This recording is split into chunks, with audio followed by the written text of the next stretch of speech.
Quelle formidable sonothèque du 19e siècle que la comédie humaine d'Honoré de Balzac. S'il faut la lire, il faut également l'entendre.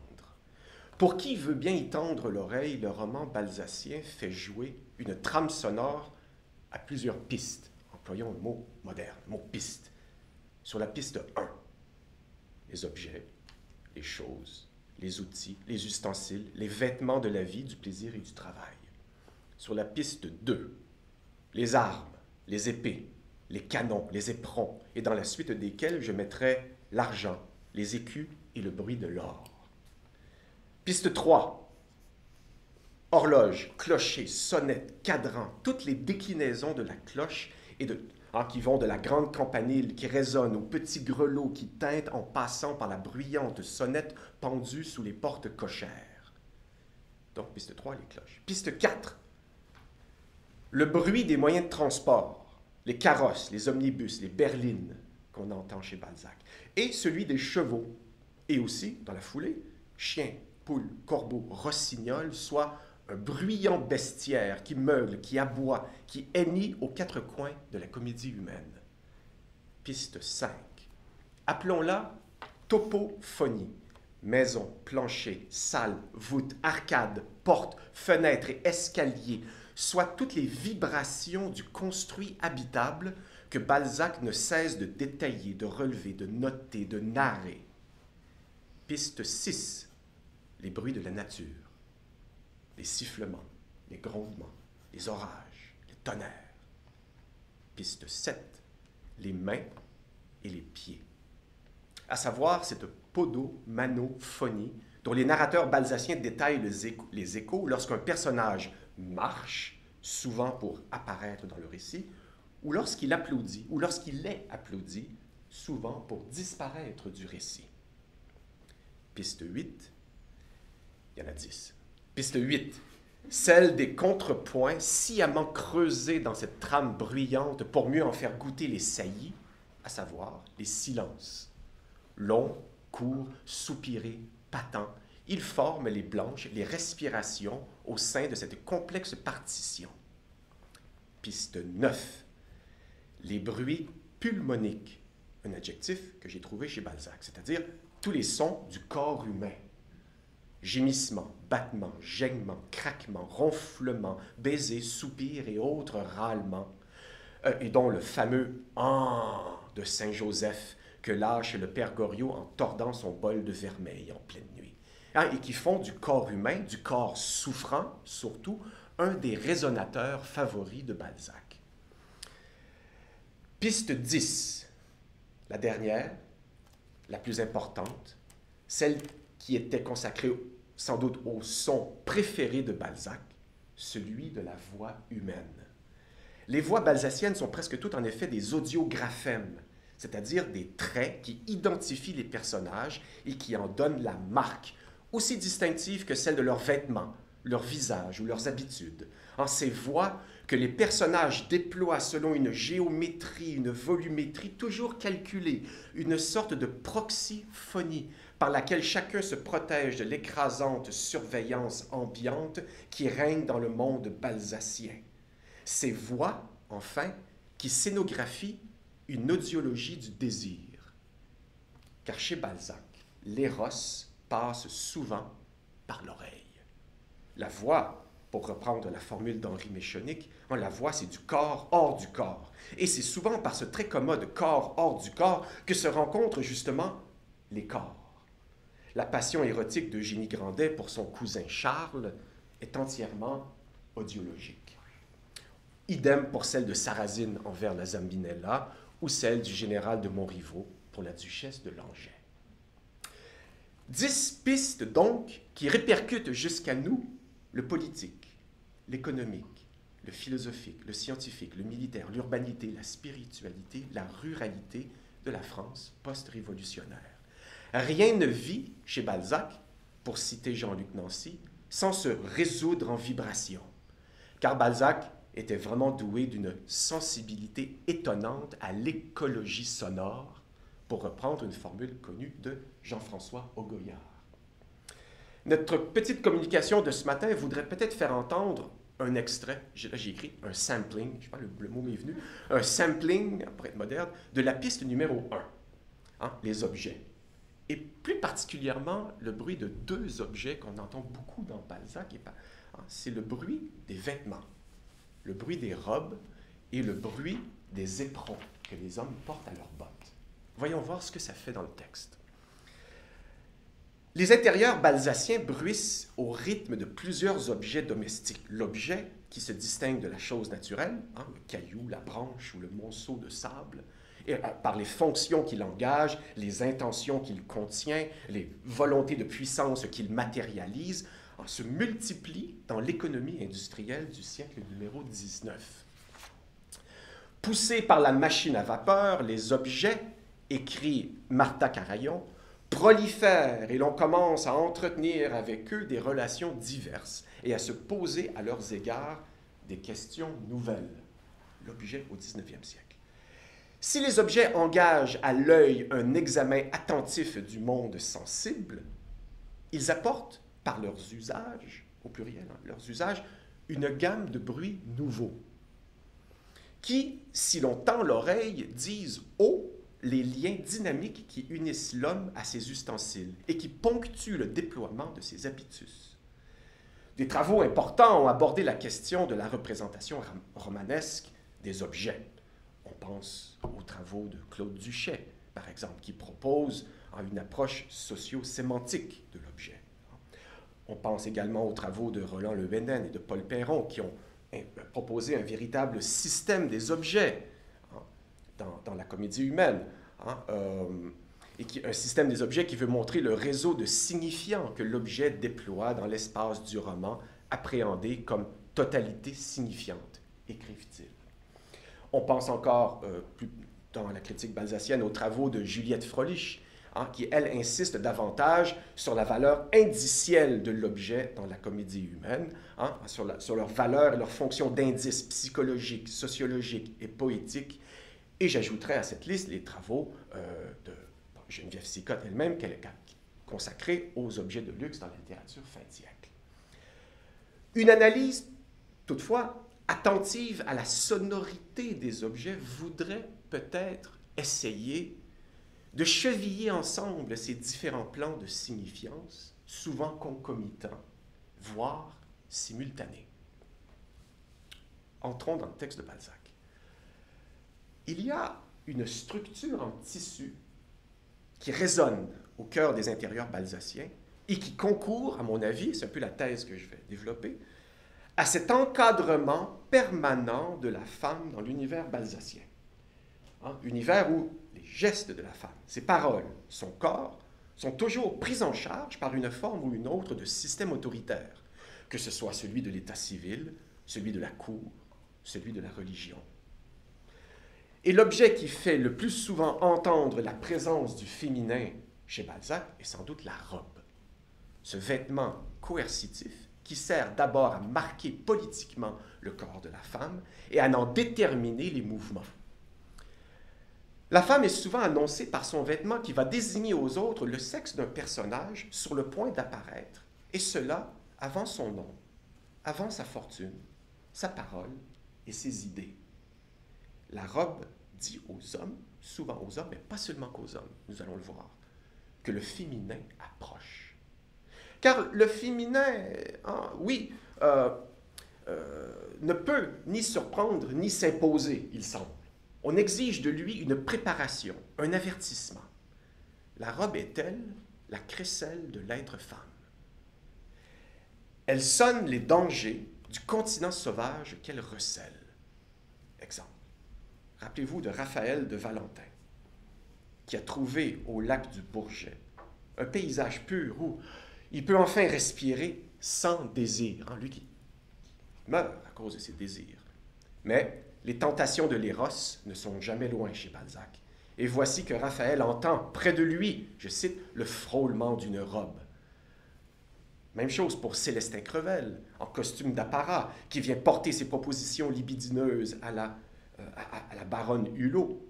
Devant la glace du boudoir, pendant que la baronne ferme toutes les portes qui doivent conserver la privauté de cette conversation, L'ancien parfumeur se passe, écrit Balzac, lui-même en revue, quand tout à coup, le froufrou d'une robe de soie lui annonce la baronne.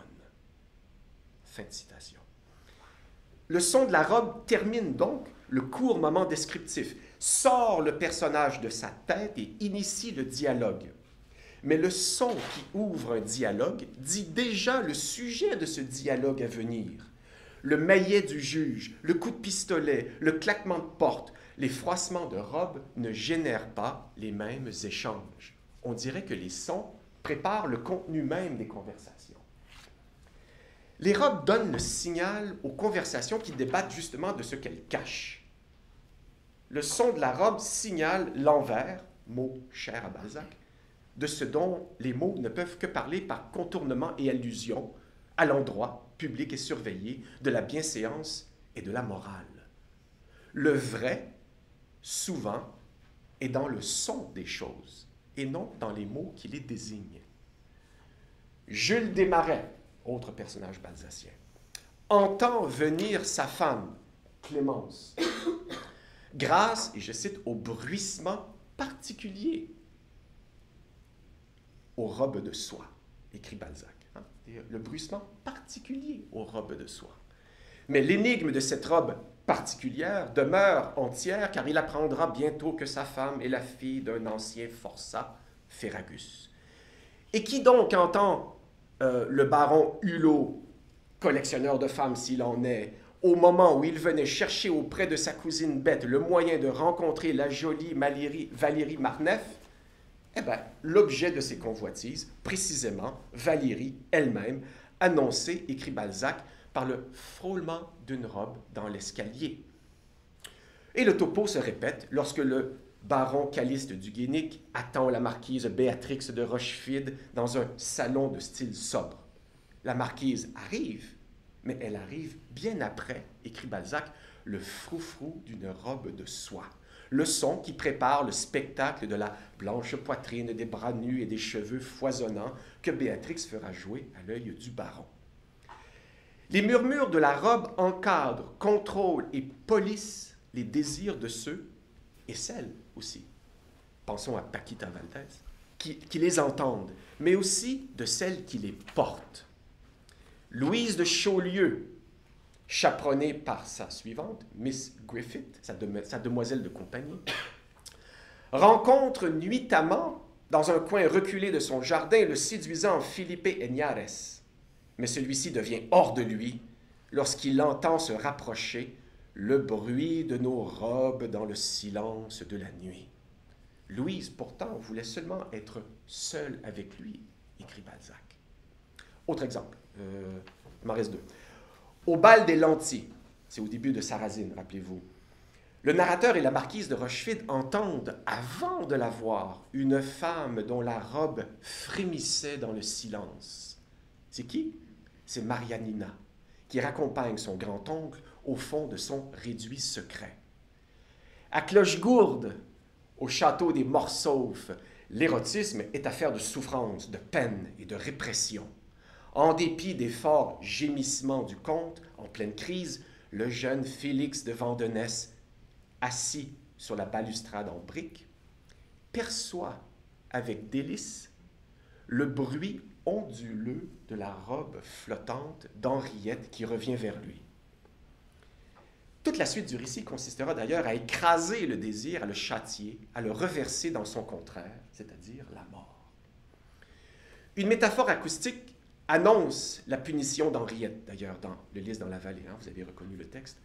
Malgré le bruit onduleux d'une robe, écrit Balzac, Félix entendit la contraction gutturale d'un soupir violemment réprimé. Donc, les ondoiements du tissu disent ce que le monde interdit. Le corps de l'épouse doit se faire l'écho des souffrances du mari. Les sons expriment les rivalités qui opposent les désirs d'Henriette et les abnégations imposées par le dogme religieux. La robe dit ce que le gémissement interdit. Il arrive même que le bruit de la robe soit fracassant. Il y a des robes qui se déchirent à grand bruit dans Balzac. Exemple. Parce que son mari consume toutes les ressources de la maison dans sa recherche effrénée pour découvrir l'absolu. Hein, Joséphine Claes, énième exemple chez Balzac de l'épouse qui expie les fautes de son mari. Hein, il y en a plein chez Balzac. Elle défaille. Et là, Balzac écrit. Balthazar prit aussitôt Madame Claes dans ses bras. Il ouvrit la porte qui donnait sur la petite antichambre et franchit si rapidement le vieil escalier de bois que la robe de sa femme, ayant accroché une gueule des tarasques qui formaient les balustres, virgule, il en resta un lait entier arraché à grand bruit. On imagine la scène du déchirement romantique de la robe qui se déchire dans l'escalier. Ce déchirement bruyant révèle ce que cachent inconsciemment toutes les robes chez Balzac.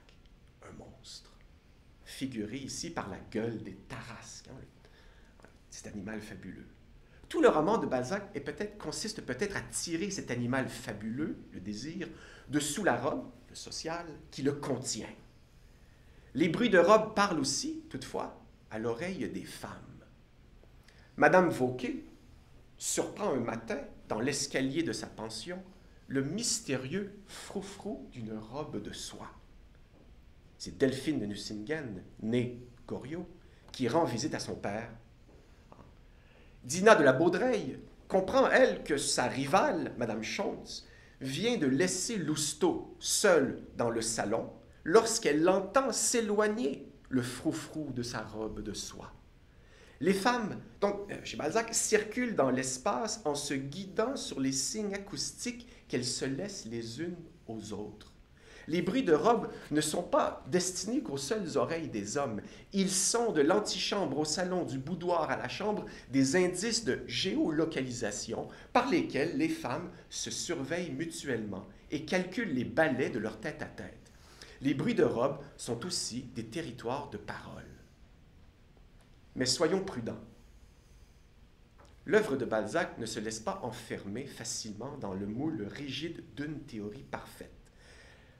Un contre-exemple, toujours, vient contredire l'exégète et rappeler l'extraordinaire créativité de Balzac, qui n'hésitait jamais à penser, à dire, essayer chaque chose et son contraire. C'est la Cibot, l'empoisonneuse de Pons, qui nous donne son exemple. Lorsqu'elle entend, je cite, le frôlement d'une robe et le bruit d'un pas qui voulait se rendre léger. Est-ce qu'elle entend une courtisane? Non. Une rivale? Non. Elle entend un homme. Le froufrou de cette robe est celui de la vieille robe de chambre en calicot imprimé que porte l'avoué Fraisier dans son bureau alors qu'il s'entretient avec la portière. Ce vêtement familier, usé, râpé et sans décorum, dit tout le mépris que l'avoué éprouve envers cette femme, la Cibot, et dont il finira par faire son instrument pour toucher l'argent du collectionneur célibataire. Les hommes aussi, chez Balzac, sont parfois trahis par les sons de leurs habits. La différence est toutefois du côté de l'intention. Si les Roms bruissent, en dépit des volontés de celles qui les portent, les hommes, eux, dans Balzac, signifient volontairement leur présence politique, linguistique, économique, dans l'espace qu'ils occupent. Leur instrument de choix n'est pas la robe, mais l'éperon. Aux Tuileries, dans Les Illusions perdues, rappelez-vous, Lucien, il s'est émerveillé par Paris, admire la jeunesse aisée de Paris et ces élégants gentilshommes, écrit Balzac, qui ont à leurs bottes des éperons retentissants. La richesse, comme la puissance militaire, prend sa place dans l'espace public en recourant aux ressources acoustiques du fer. À la botte, sous forme d'éperon, ou à la main, sous forme d'épée, le fer crie la force de celui qui le porte. L'arrivée de Napoléon sur le carrousel est précédée, par exemple, d'un profond silence rompu seulement, écrit Balzac, par un bruit d'éperon et un cliquetis d'épée. Allons maintenant dans la salle de l'Auberge Rouge. C'est un de mes textes préférés de Balzac. Une petite nouvelle qui s'appelle L'Auberge Rouge, qui se déroule à Andernach. Plusieurs officiers français, écrit Balzac, font là entendre le cliquetis de leurs éperons. Le fer par le haut. Montriveau, un des célèbres général Montriveau, qui cherche partout la duchesse de Langeais, il le sait. Sur l'île espagnole, où il vient enfin de retrouver Antoinette de Langeais après des années de recherche.